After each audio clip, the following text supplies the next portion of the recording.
Welcome to all of you. Very good evening. Thanks for joining today. So I'm Neerav Nagar.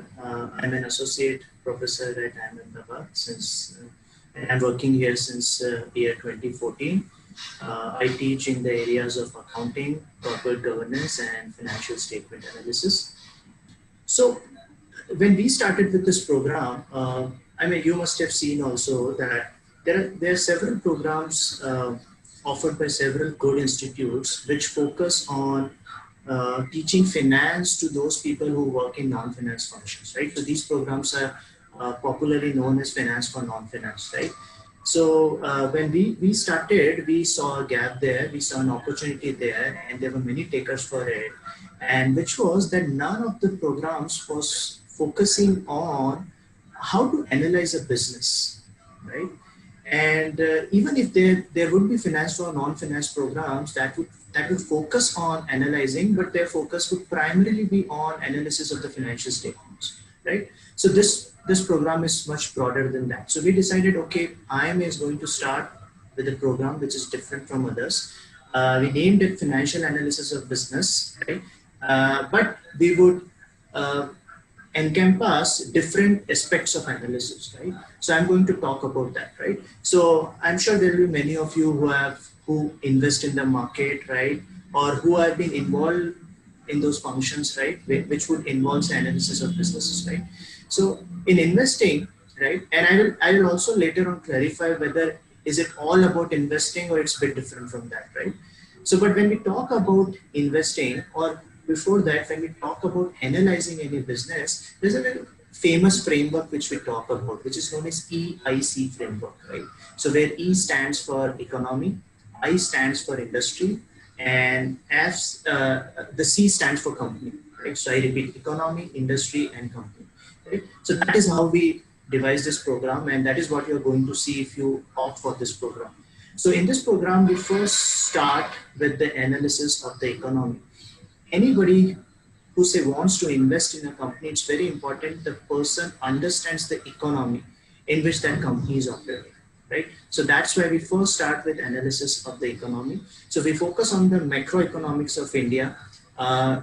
We talk about how to understand the way economy is doing, right?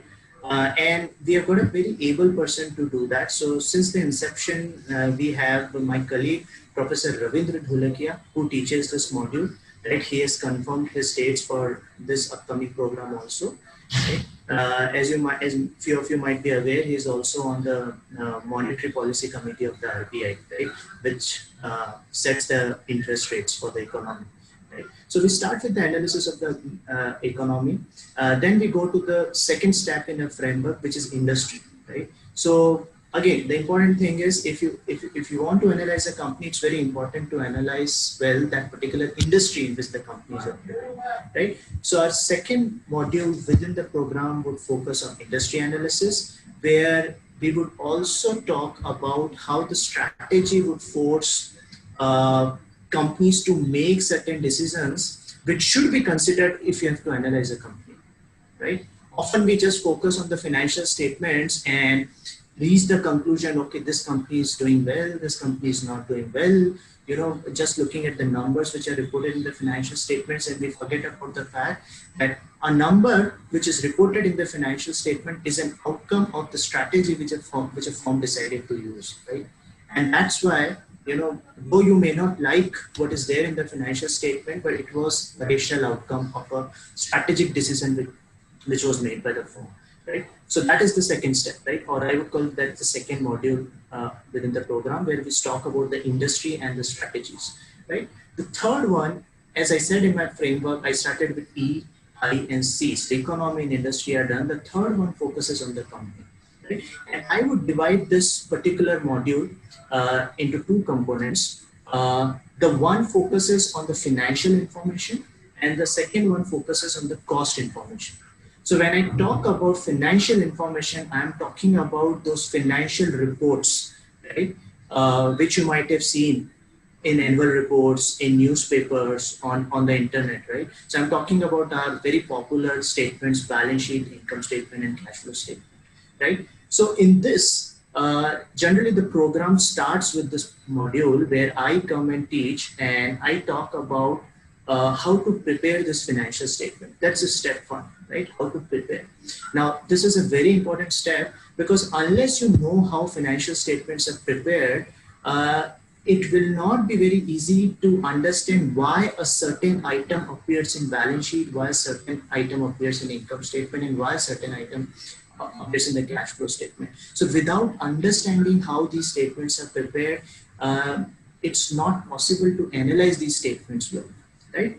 And the way we do it this at IIMA is we would avoid all jargons, right? So if any of you have studied accounting or commerce earlier, you would realize that the accountants would generally use the terms like debits and credits, right? So we at IIMA like to keep things very simple, right? And rather than debits and credits, we use a very intuitive approach, which is known as accounting equation approach. And in my first few sessions, I'll just using that approach where you need not remember any jargons. I'll tell you how to prepare financial statements in a simple and effective manner, right? Once you are done with that, I will move to the analysis of financial statements. So now you know that, okay, how these three statements are prepared, how to analyze them, right? So, and when we analyze them, we'll use several techniques. So I will introduce those techniques also. Like you must have heard of the popular technique, which is ratio analysis, right? So not only I'll discuss the ratios, but I would also help you in calculating those ratios for any real life company. So we'll actually go through an annual report. So we'll take an annual report and we would try to calculate the ratios for a particular firm we are looking at. But we don't stop that, because when you have to analyze a company, right, you look at the financial statements, which is important, right? You look at the numbers there, you calculate the ratios, and then within the firm, you try to analyze that firm in one way, which is, compare this year's ratios and numbers with last year's numbers. But that helps us, but that does not give us the complete picture, because what we also want to know is how is the industry doing, right? How do the industry numbers look, right? Say which is the best company in this industry? How do our numbers look when we compare ourselves to that particular company? So in a second step, we are going to compare these numbers and ratios with the industry averages and the best company in the particular industry, right? And we integrate all and then analyze. So in this approach, I'm actually going to discuss techniques like cross-sectional analysis, the trend analysis, common size analysis, etc. Okay. So that's broadly the idea of this. Within the when I focus on company and the financial information, I started with preparation of statements, then I went to analysis of financial statements. The third aspect here would be, as again, we have a very popular case in India a few years back when Satyam was accused of engaging in earnings manipulation and fraud. So in the last module which I take, I am going to focus on earnings manipulation and fraud, and I'm going to discuss about why do companies commit fraud, right? Why do companies manipulate earnings, right? How do they manipulate earnings, right? Which are the different techniques which they use, and how this earnings manipulation can be stopped, right, by having an effective governance in a company. So, but the major focus will not be on this part, given the other things are much more important. But briefly, I'll talk about this, that how good corporate governance can overcome earnings manipulation happening in any company, right? And my focus would be again on India and the US and some other Western countries, right?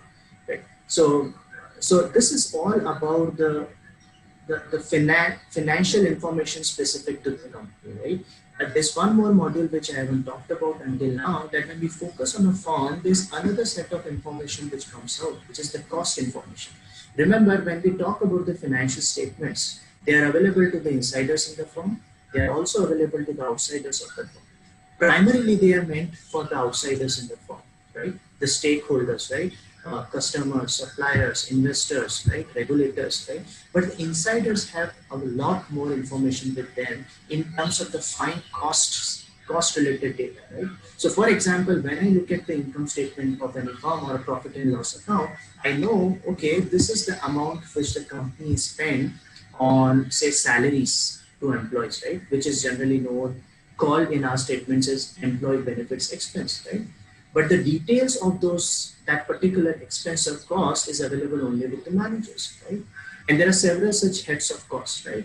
So how do firms ensure that they keep their costs in control, right? And that would be part of this next module, right? Uh, which will focus on this cost information that emerges from the firm and which is available only to the insiders, right? So, and here we will help you in looking at the cost information in such a way that, that will enable you to take decisions when it comes to controlling costs, right? We'll also talk about some other issues like responsibility accounting and performance assessment, right? So with me, so as I talk about the financial reporting and the analysis part, earnings manipulation and corporate governance, I said when it comes to the macroeconomics, Professor Ravindra Dholakia would be here. When it comes to analysis of the cost information, our Dean Programs, Professor Shailesh Gandhi, he would be talking about that. And when it comes to industry and strategic analysis, my colleague in the strategy area, Professor Chitra Singla, would be there. Right? These are the instructors who have confirmed. Until now, obviously, things can change if there are some exigencies or emergencies, right? Okay, so that's the broad view about the content of the program, right? It would really help wherever you are working. So when we thought about this program, our primary focus was those people who are actually working in non-finance functions, right? I'll repeat, our primary focus is those people who are working in non-finance functions, but they come across financial information every now and then, and it is very challenging for them to understand this information, right? At the same time, our focus is also on those people who would love to understand how to properly analyze a firm, right? So those sets of people are also important, right? But amongst the second set, there are likely to be people who are working in finance functions or who have already studied a lot about accounting and finance earlier, right? So they should be happy first in the sense that they would learn about the other aspects of analysis, like I started with economy, industry, etc. Right? But they should not be disappointed in the sense that when we start the program, we start on a very basic note. As I said, we start with preparation of financial statements and few ratios, right?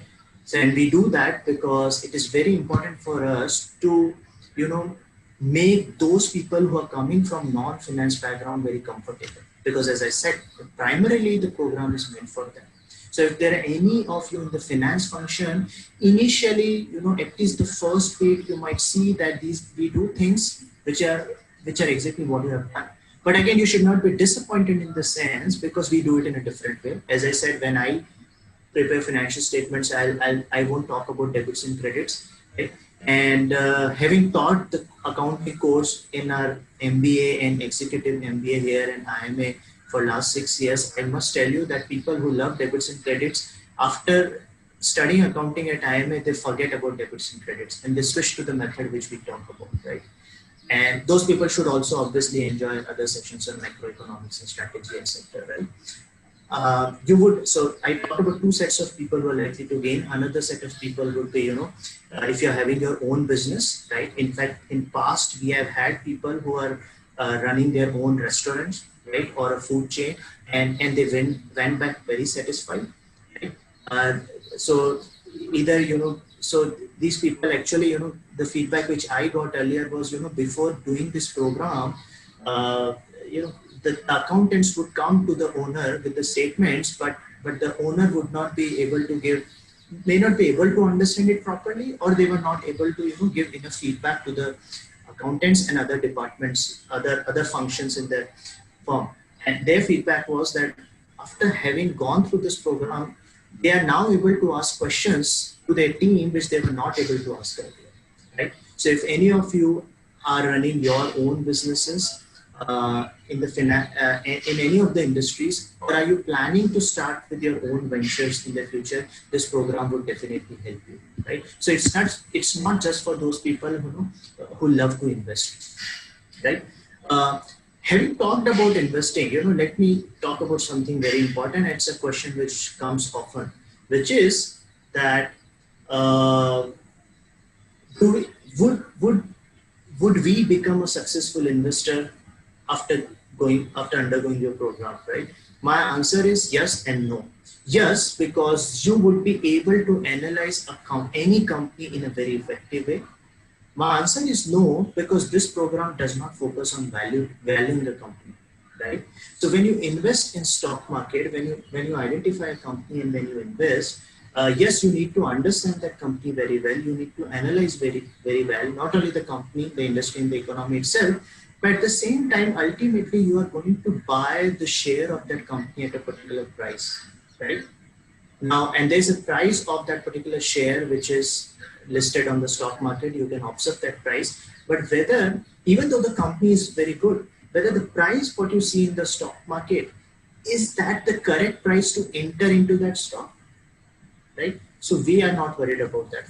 And that this program, that's why does not, you know, does not worry about valuation, right? So if you have to do well in stock markets, yes, you have to invest in good companies, but you have to enter at the right time and exit at the right time. And that's why, though the people who love investing, they would enjoy this program, but it's not, a focus of the program is simply not on making you good investors, right? In the stock market, right?